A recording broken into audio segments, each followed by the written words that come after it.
नमस्कार दोस्तों।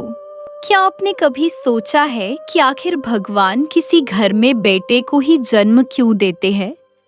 क्या बेटा केवल वंश बढ़ाने के लिए जन्म लेता है या फिर उसके जन्म के पीछे कोई ऐसा आध्यात्मिक रहस्य छिपा है जिसके बारे में आज बहुत कम लोग जानते हैं?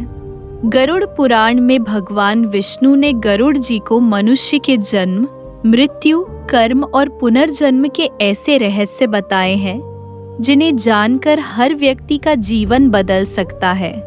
आज की इस वीडियो में हम जानेंगे, क्या बेटे का जन्म केवल माता पिता की इच्छा से होता है? क्या हर बेटा पिछले जन्म का कोई रिश्ता लेकर आता है? क्या बेटा माता पिता का ऋण चुकाने आता है? और अगर बेटा अपने कर्तव्य नहीं निभाए तो गरुड़ पुराण उसके बारे में क्या कहता है? इस वीडियो का अंतिम भाग सबसे महत्वपूर्ण है, इसलिए इसे अंत तक जरूर देखिए। गरुड़ पुराण के अनुसार इस संसार में कुछ भी बिना कारण नहीं होता। हर आत्मा का जन्म उसके पिछले जन्मों के कर्मों के आधार पर तय होता है। जिस घर में हम जन्म लेते हैं, जो माता पिता हमें मिलते हैं, जो भाई बहन मिलते हैं, ये सब पहले से निर्धारित कर्मों का परिणाम माना गया है। इसी कारण भगवान विष्णु बताते हैं कि बेटे का जन्म भी केवल जैविक प्रक्रिया नहीं है, बल्कि ये ईश्वर द्वारा बनाई गई कर्म व्यवस्था का एक हिस्सा है। कोई भी आत्मा बिना कारण किसी परिवार में प्रवेश नहीं करती। हर आत्मा किसी न किसी अधूरे कर्म को पूरा करने आती है, कभी सेवा करने, कभी ऋण चुकाने, तो कभी अपने ही कर्मों का फल भोगने। गरुड़ पुराण में मनुष्य पर 3 प्रकार के ऋण बताए गए हैं: देव ऋण, ऋषि ऋण और पितृ ऋण। पितृ ऋण का अर्थ है माता पिता और पूर्वजों का वह उपकार जिसे कोई व्यक्ति पूरी तरह कभी चुका नहीं सकता। माता हमें जन्म देती है, पिता हमारा पालन पोषण करता है, बचपन से लेकर बड़े होने तक अपना पूरा जीवन हमारी खुशियों में लगा देते हैं। इसीलिए कहा गया है कि संतान का सबसे पहला धर्म अपने माता पिता की सेवा करना है। यही पितृ ऋण चुकाने का सबसे बड़ा माध्यम माना गया है।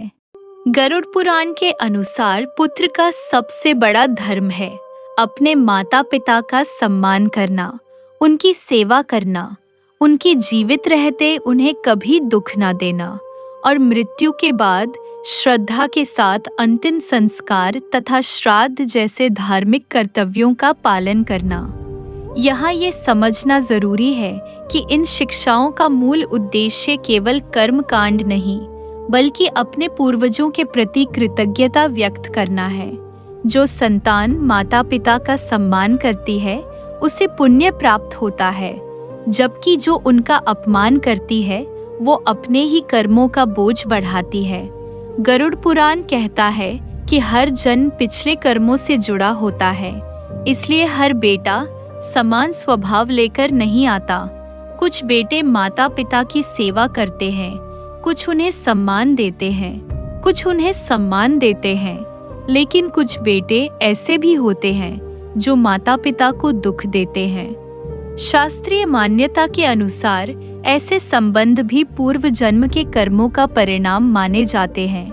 यह किसी व्यक्ति को दोषी ठहराने के लिए नहीं, बल्कि कर्म के सिद्धांत को समझाने के लिए कहा गया है। इसलिए गरुड़ पुराण बार बार अच्छे कर्म करने की प्रेरणा देता है। ये प्रश्न आज के समय में बहुत महत्वपूर्ण है। प्राचीन काल में धार्मिक परंपराओं के अनुसार पुत्र को अंतिम संस्कार और श्राद्ध का मुख्य अधिकारी माना जाता था, लेकिन आज अनेक परिवारों में बेटियां भी माता पिता की सेवा करती हैं, अंतिम संस्कार करती हैं और धार्मिक कर्तव्य निभाती हैं। गरुड़ पुराण का मुख्य संदेश ये नहीं है कि केवल बेटा ही श्रेष्ठ है, बल्कि यह है कि जो संतान श्रद्धा, सेवा, धर्म और कर्तव्य का पालन करती है वही वास्तव में अपने माता पिता का सम्मान करती है। ईश्वर के लिए सबसे महत्वपूर्ण व्यक्ति के कर्म हैं। भगवान विष्णु गरुड़ जी से कहते हैं कि मनुष्य अपने कर्मों से ही महान बनता है। केवल जन्म लेने से कोई श्रेष्ठ नहीं हो जाता। यदि कोई बेटा माता पिता की सेवा नहीं करता, उनका अपमान करता है, उन्हें अकेला छोड़ देता है, तो वो अपने लिए ही दुख का कारण बनता है। लेकिन जो संतान अपने माता पिता की सेवा करती है, उन्हें सम्मान देती है, उनके आशीर्वाद को सबसे बड़ा धन मानती है, उसका जीवन स्वयं ईश्वर की कृपा से भर जाता है। तो दोस्तों, गरुड़ पुराण के अनुसार बेटे का जन्म केवल वंश बढ़ाने के लिए नहीं होता, बल्कि वो अपने माता पिता की सेवा, पितृ का सम्मान, धर्म का पालन और अपने कर्मों को श्रेष्ठ बनाने के लिए जन्म लेता है।